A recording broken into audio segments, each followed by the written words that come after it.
안녕하세요. 주식판사입니다. 오랜만에 기업 분석으로 찾아뵙습니다. 오늘 소개해드릴 기업은 쿠쿠홈시스라는 기업입니다.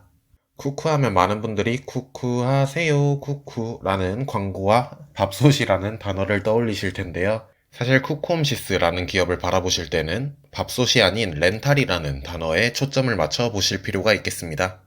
오늘 영상은 이러한 렌탈이라는 키워드를 포함해 총 5가지 키워드를 가지고 쿠쿠홈시스에 대해 설명드리는 방식으로 진행해 보고자 합니다. 첫 번째 키워드는 렌탈입니다. 쿠쿠홈시스는 렌탈업을 영위하고 있는 기업이 되겠습니다. 렌탈 하면 가장 먼저 떠오르는 건 아무래도 정수기 렌탈이 되겠죠? 정수기나 비데 등을 구매하여 소유하는 것이 아니라 빌려서 사용하면서 매월 사용료를 내는 개념이 되겠습니다.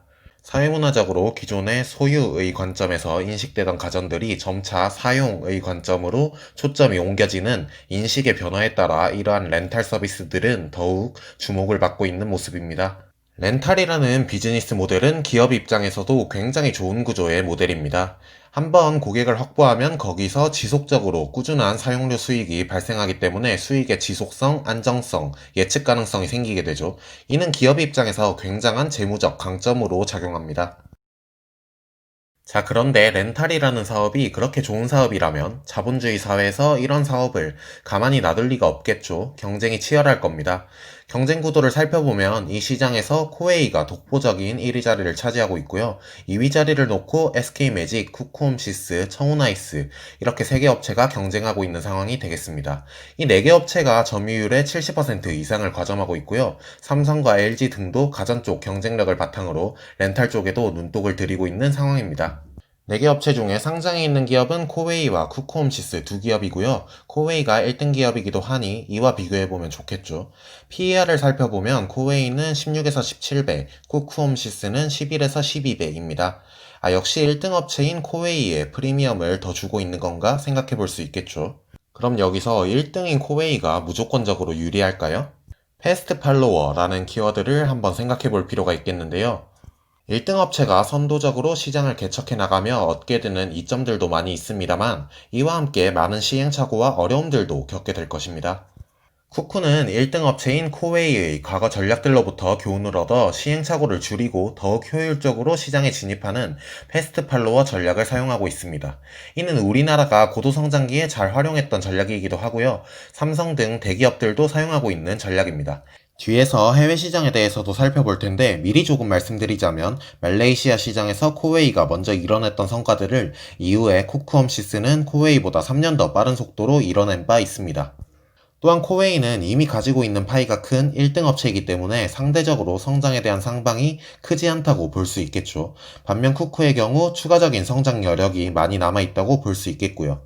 기업의 사업 경쟁력들을 가장 잘 나타내는 재무 비율을 꼽아보라면 영업이익률과 ROIC를 꼽아볼 수 있겠는데요. 19년 결산 기준으로 코웨이와 쿠쿠홈시스의 영업이익률과 ROIC를 비교해보면 쿠쿠홈시스가 오히려 앞서 있는 모습을 확인하실 수 있습니다. 규모는 아직 코웨이보다 작지만 패스트팔로워 전략을 바탕으로 충분한 경쟁력을 확보해놓고 있는 상태라고 보실 수 있겠죠. 그런데 어찌됐건 앞에서도 말씀드렸듯이 렌탈 산업은 굉장히 매력적인 비즈니스이기 때문에 이에 따라 코웨이 외에도 여러 경쟁자들이 존재하며 계속해서 경쟁이 치열해지고 있는 상황이 되겠죠. 따라서 사업 확장성에 대해 곰곰이 생각해 볼 필요가 있겠습니다. 성장하는 산업이라도 경쟁이 그만큼 치열해진다면 개별 기업들이 가져가는 수익의 파이는 커지기가 어려울 수 있기 때문입니다. 쿠쿠의 경우는 다행스럽게도 경쟁이 느는 것 이상으로 사업이 확장될 여지는 충분해 보입니다. 키워드 3에서 살펴볼 사업 품목에 대한 확장과 키워드 4에서 살펴볼 해외로의 시장 확대 측면에서 그렇습니다. 먼저 사업 품목에 대한 확장에 대해 살펴보겠습니다. 렌탈업은 사업 확장성이 아주 뛰어납니다. 아직도 렌탈하면 대표적으로 정수기가 떠오르긴 하시겠지만 갈수록 렌탈에 적합한 품목들에 대한 인식이 확장되고 있습니다. 펫용품, 매트리스, 안마의자 등 굉장히 다양한 생활가전, 환경가전들로 카테고리가 확장되고 있고요. 쿠쿠홈시스의 경우는 아직까지 전체 매출에서 정수기가 차지하는 비중이 70% 정도 되는 것으로 파악되어 경쟁사 대비 다각화가 덜 된 상태라고 볼 수도 있겠습니다만 이는 바꿔 말하면 아직 카테고리 확장에 따른 성장의 여지가 경쟁사 대비 많이 남아있다고 볼 수도 있을 것입니다. 미세먼지, 붉은 수돗물 등 환경 이슈들이 갈수록 대두되고 있고 위생에 대한 중요성 인식이 계속해서 높아짐에 따라 환경 가전들이나 매트리스 등의 렌탈이 늘고 있죠. 이러한 흐름은 코로나 이슈로 인해 더욱 가속화되었습니다. 또한 펫용품을 다루는 쿠쿠의 브랜드 넬로는 향후에 회사의 중요한 성장 동력으로 작용할 것이라 생각합니다. 주변에 반려동물 키우는 분들을 보면 반려동물을 가족의 일원으로 생각하기 때문에 그에 대한 투자를 아끼지 않습니다. 펫코노미라는 용어가 등장할 정도로 펫 관련 산업은 굉장히 빠르게 성장하고 있는데요. 그런데 주변에서 반려동물을 위해 사용하는 돈을 보면 그 금액이 굉장히 크죠. 분명히 비용 부담으로 작용할 겁니다. 렌탈이라는 모델은 고객, 사용자의 입장에서 체감 비용을 줄여줄 수가 있습니다. 넬로 브랜드의 향후 성장이 기대되는 부분이 되겠습니다. 그 외에도 요즘 나오는 가전제품들을 보면 사물 인터넷으로 서로 연결돼서 다양한 기능들을 제공하는 고급 제품들이 많죠. 이에 따라 고가 제품들의 판매가 늘어 PQC 중에서 P가 늘고 있는 부분이 있습니다. 또한 갈수록 경쟁이 치열해지는 국내 시장에만 머물러 있는 것은 위험하겠죠. 해외 수출도 중요할 텐데 쿠쿠는 이 부분에 있어서도 잘해나가고 있습니다. 보시는 표는 쿠쿠홈시스의 올해 2분기 해외 법인 실적 현황입니다. 단연 눈에 띄는 수치가 하나 있죠. 바로 말레이시아 법인의 실적입니다. 말레이시아에서의 사업이 굉장히 빠르게 성장하고 있습니다. 계정수가 꾸준히 증가하고 있는데요. 17년 12월에 현지에서 60만 계정을 돌파하였는데 이는 선두업체인 코웨이보다 3년 빠른 달성 속도였고요. 올해는 90만 계정을 돌파한 상태입니다. 올해 2분기에 말레이시아 쪽에서 코로나로 인한 이동 제한도 있고 해서 실적에 대한 우려들도 있었는데요. 이러한 우려와 어려움 속에서도 말레이시아 계정 수는 순증을 이어갔습니다. 그만큼 성장세가 확고하다는 방증이 되겠죠. 이에 따라 쿠쿠홈시스의 전체 실적 역시 어닝 서프라이즈를 보인 바 있습니다. 말레이시아 주변의 지도를 보시면 인도네시아와 국경을 맞대고 있는 것을 확인하실 수 있죠. 쿠쿠는 말레이시아에서의 성공을 바탕으로 주변국인 인도네시아와 인도, 베트남 등 동남아 시장에서 사업을 더욱 확장해 가려는 모습을 보이고 있습니다. 지금까지의 과거 몇 년간은 말레이시아에서의 성공이 중요했고 이 미션은 성공적으로 달성했다고 본다면 앞으로의 몇 년간은 말레이시아 외의 동남아 시장 확장이 관건이 되겠죠. 이 부분을 잘 추적해 볼 필요가 있겠습니다. 다시 아까의 이 표로 돌아와 보면 말레이시아 쪽의 실적이 독보적이지만 그 다음으로 준수한 실적을 살펴보면 바로 미국 법인의 실적이 되겠죠. 작년 7월에 미국에 진출해서 1년 정도 만에 꽤 준수한 매출과 흑자를 만들어낸 것이니 대단한 성과입니다. 미국 내 한인 사회를 공략하며 기반을 다지고 있다고 합니다.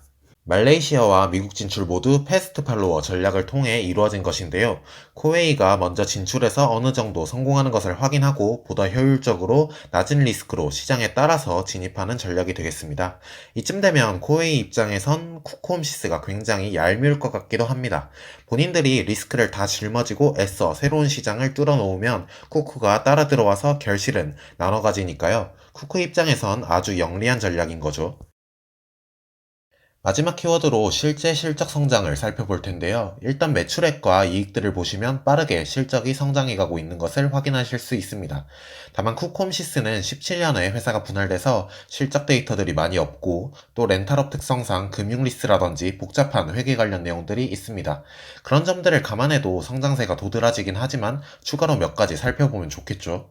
일단은 계정 수가 국내와 해외에서 모두 꾸준히 증가하고 있다는 점에서 확실히 성장이 이어지고 있는 것을 확인할 수가 있겠고요.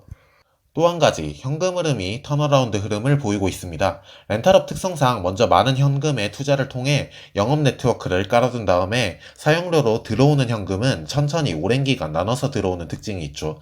따라서 이 점이 진입장벽으로 작용하기도 하고 현금 흐름의 체크가 특히 중요한 이유이기도 한데요. 쿠쿠홈시스의 영업활동 현금 흐름 턴어라운드는 쿠쿠의 사업이 본격적인 궤도에 접어들었다는 방증 중 하나로 살펴볼 수가 있겠죠. 그런데 가격 지표인 PER을 살펴보면 11.5배입니다. 역수인 이익 수익률로 바꿔보면 8.7%죠. 지금의 저금리 환경에서 현재 이익 기준으로 8.7%의 준수한 수익률을 보이고 있고 높은 성장성을 바탕으로 향후 이 수익률이 더욱 증대될 것으로 판단되는 쿠쿠홈시스 충분히 매력적으로 보입니다. 영상이 도움이 되셨다면 구독과 좋아요 한 번씩 부탁드리겠습니다. 총평입니다. 쿠쿠홈시스는 렌탈이라는 좋은 비즈니스 모델을 가지고 있으며 카테고리와 해외 시장에서의 높은 확장성을 봤을 때 성장의 지속 가능성 역시 충분해 보입니다. 앞으로의 성장 모습들을 추적해 나가며 기업과 동행하는 것을 시작하기에 지금의 주가는 큰 부담이 없는 가격권이 아닐까 생각해 봅니다. 긴 영상 시청해주셔서 감사합니다. 이 영상은 개별 종목에 대한 매수, 매도 추천의 내용이 아니며 최종 투자 판단은 투자자 본인의 몫에 있습니다. 기업의 강점과 더불어 리스크까지도 꼭 염두에 두시고 판단을 내리시기 바랍니다.